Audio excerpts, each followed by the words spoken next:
I have watched hundreds of fantasy films, and as time has passed, I have noticed that more and more of them end in the exact same boring way that sentences them to mediocrity instead of becoming an amazing classic that you can tell your kids about. I think this problem was beautifully highlighted in the recent Dungeons and Dragons movie. But first, a rapid recap of the plot. The movie begins with our protagonists in prison.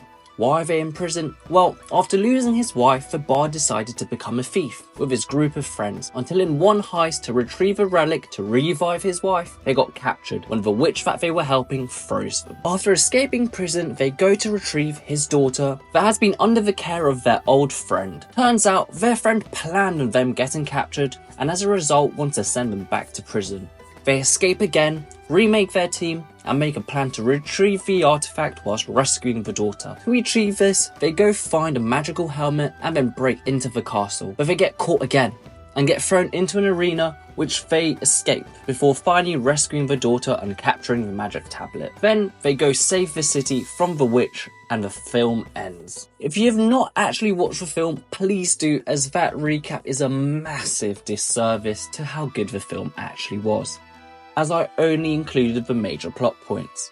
I say this was a good film, but there was one thing that just didn't really seem to fit and stopped it from being a great film. Of course, it was the ending. Since the Avengers, it feels like all fantasy films think they need a big battle with a villain at the end. Looking at the 100 biggest budget fantasy films from 2020 till today, over 70% of them end with a battle with the bad guy or gal. And I, for one, am bored of it. In defense of this movie, they did keep that battle rather interesting compared to most of the other films. But nevertheless, I don't think it was necessary, and it did not even fit with the story. Firstly, I know what some of you will say. The film was based on Dungeons and Dragons, and so it makes sense for them to be a final boss fight. But no, the plot of this story did not support it. From my short recap, you can tell this whole film was about retrieving the daughter and the magic tablet. It's only at the very end where the party decides to fight the witch and save the city. I mean, in the whole film, the team mentions her directly 3 times, and she only directly impacts the plot 6 times.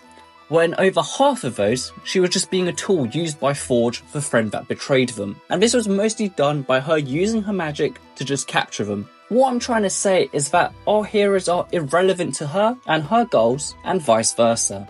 The only reason they end up in conflict is through association, really. I mean, think of all the best hero and villain stories, like Batman and the Joker, Luke and Darth Vader, Harry Potter and Voldemort. When they do finally clash and defeat them, it feels so satisfying, because the stakes were personal to our heroes. And in films like this, it's just not. What highlights this is that before they decide to fight her, our main hero literally says, "Fuck it, we might as well help them." So not only did the film force what is essentially a superhero battle, they did it with a villain that does not fit the heroes. Now, if you haven't watched the film in a while, you might be feeling that this conflict was not just shoehorned in. But let me tell you why you feel this.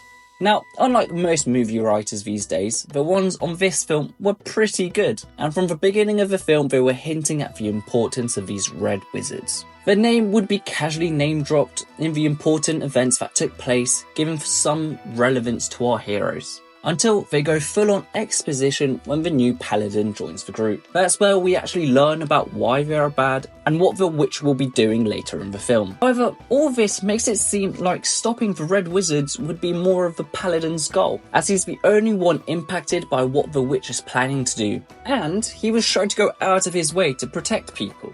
Yet, after he helps the team retrieve the helmet, he just pieces out. What would have made more sense was if he was there to persuade the group into saving the city, instead of them doing it because they are already there.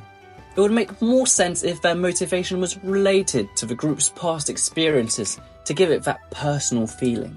However, like I said earlier, this film still managed to make that final battle interesting-ish.